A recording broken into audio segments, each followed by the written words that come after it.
नमस्कार, आदाब, सत श्री अकाल, जय भीम, जोहार। मेरा नाम है नवीन कुमार। तो देश की हवाई उड़ान को पूरी तरह से ठप करने का काम अकेले इंडिगो ने नहीं किया है। मीडिया में इसे लेकर तरह तरह की खबरें चल रही हैं। आप जानते ही हैं कि साहब की अभिन्न और राष्ट्र के परम मित्र हवाई अड्डों से कितना प्यार करते हैं।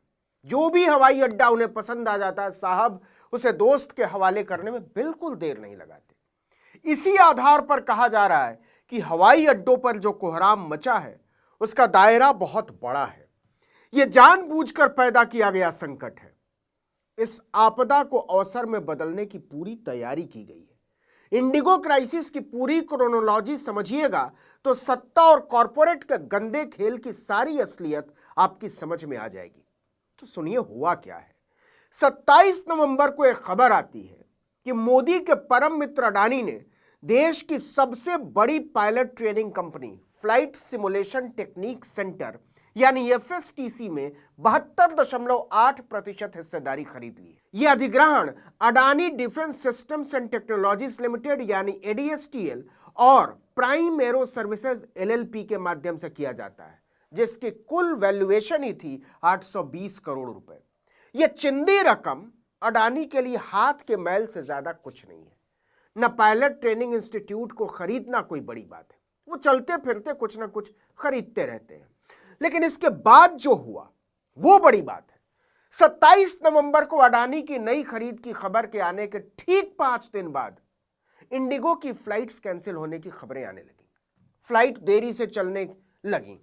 मीडिया में खबरें तैरने लगी कि देश भर में पायलटों का अकाल है, पायलटों की सही से ट्रेनिंग नहीं हो पा रही है, पायलटों की भर्ती और ट्रेनिंग पर खास ध्यान देना होगा और ट्रेनिंग की सबसे ज्यादा जरूरत इंडिगो के पायलटों को है। और इंडिगो देश की सबसे बड़ी उड़ान कंपनी। गौर कीजिए, एफएसटीसी में लगभग 2/3 हिस्सेदारी खरीदने के पीछे मकसद बताया जाता है पायलट ट्रेनिंग और सिमुलेशन क्षमताओं को मजबूत करना, जो सिविल और डिफेंस एविएशन दोनों के लिए उपयोगी होगा। आपको बता दें कि एफएसटीसी भारत का सबसे बड़ा स्वतंत्र फ्लाइट ट्रेनिंग प्रदाता है, जिसमें 11 फुल फ्लाइट सिमुलेटर और 17 ट्रेनिंग एयरक्राफ्ट है।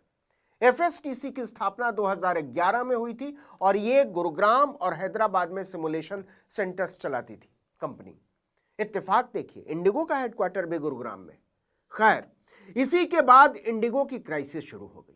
इंडिगो की फ्लाइट्स देरी से उड़ने लगी, कैंसिल होने लगी। पहले सैकड़ों और फिर हजारों हजार यात्री एयरपोर्ट पर फंसने लगे। एक एक एयरपोर्ट पर हंगामा और बवाल शुरू होने लगा।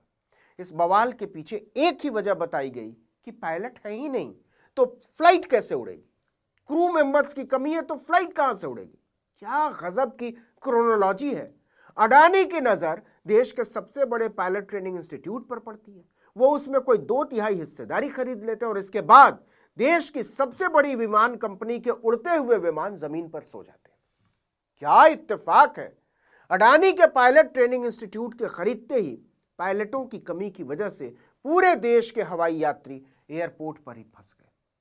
कांग्रेस ने बड़ा आरोप लगाते हुए ट्वीट किया है कि क्या यह जानबूझकर अडानी को फायदा पहुंचाने की साजिश है, यह संयोग है या मोदी सरकार का प्रयोग है।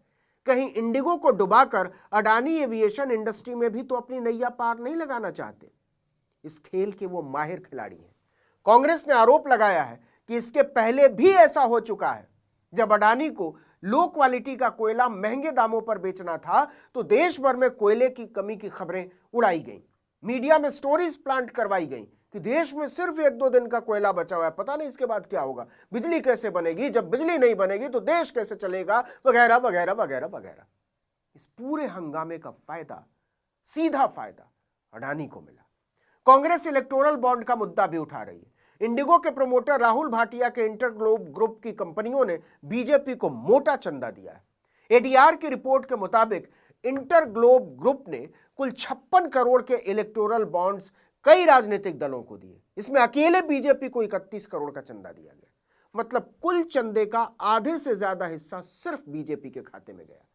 बीजेपी को 20 करोड़ रुपए का चंदा इंडिगो की सहयोगी company InterGlobe real estate ventures से मिला। इसी ग्रुप की दूसरी company InterGlobe air transport limited ने बीजेपी को 11 करोड़ रुपए का चंदा दिया।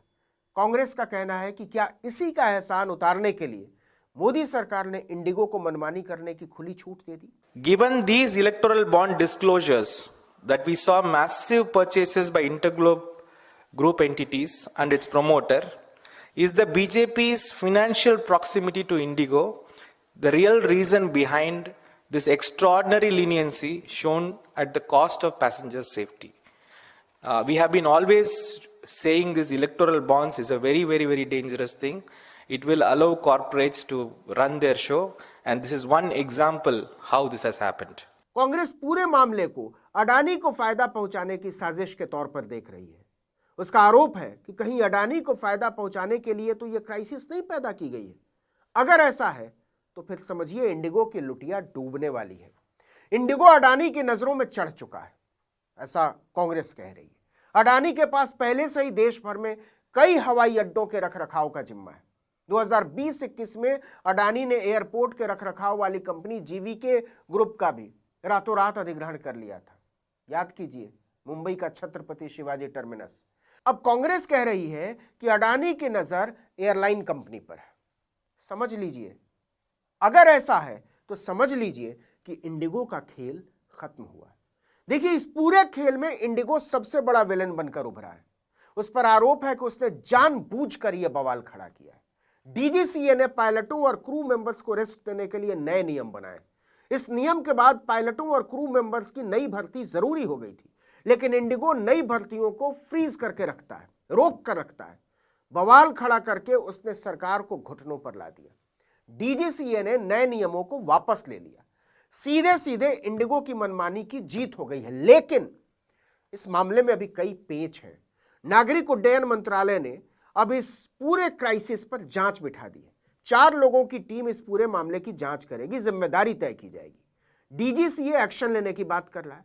पिछले 8-10 सालों में इंडिगो ने बहुत तेजी से एविएशन मार्केट की लीडरशिप हासिल की है। इसने बाकी सारी प्राइवेट कंपनियों को पछाड़ दिया।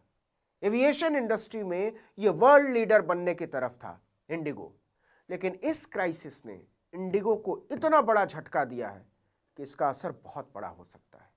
अगर इंडिगो का मैनेजमेंट गड़बड़ हुआ, या कहिए कि उसमें गड़बड़ी पाई गई, खोजी गई, और डीजीसीए ने उसके खिलाफ कोई स्ट्रांग एक्शन लिया, तो फिर इंडिगो का किला ढहते देर नहीं लगेगी। अडानी डूबती कंपनियों में दांव लगाने के उस्ताद हैं। दूसरी तरफ पहले डूबते हुए देखते हैं, फिर तारणहार बनकर सामने आ जाते हैं। एनडीटीवी याद है ना? इसीलिए कहा जा रहा है कि इंडिगो के इस खेल में बड़े बड़ों के दांव लगे हैं। तो देख लीजिए भाई लोग, जो कहते हैं कि सरकार अगर पूंजीपतियों के हिसाब से नियम कायदे बनाती है तो इसमें बुरा क्या है? आखिर पूंजीपति तो नौकरियां जनरेट करते हैं, देश की अर्थव्यवस्था सुधारते हैं। तो इस महान तर्क के साथ मोदी के नारे लगाने वाली जनता देख ले कि यह पूंजीपतियों के लिए नियम कायदे बनाने वाली सरकार नहीं है, बल्कि इस सरकार में पूंजीपति ही नियम कायदे बना रहे हैं। सरकार का काम है उस पर बस मुहर लगाना, प्रेस रिलीज जारी कर देना। यह चतुर रामलिंगम की वो सरकार है जिसमें बोलती तो सरकार है, लेकिन भावनाएं अंबानी और अडानी जैसे खरबपतियों की होती हैं, उनके मुनाफे को सुनिश्चित करने के हिसाब से। इसीलिए समझना मुश्किल है कि अर्थव्यवस्था में चमत्कार हो रहा है या उसके साथ व्यभिचार हो रहा है। इस वीडियो में इतना ही, लेकिन अगर आपने आर्टिकल 19 इंडिया को अब तक सब्सक्राइब नहीं किया है तो फौरन कर दीजिए, बेल आइकॉन दबाइए, घंटी जैसी आकृति लाइक कीजिए और कमेंट करके बताइए हमारा वीडियो आपको कैसा लगा। हमारा ट्विटर हैंडल है आर्टिकल 19_इंडिया और मेरा ट्विटर हैंडल है नवीन जर्नलिस्ट। नमस्कार।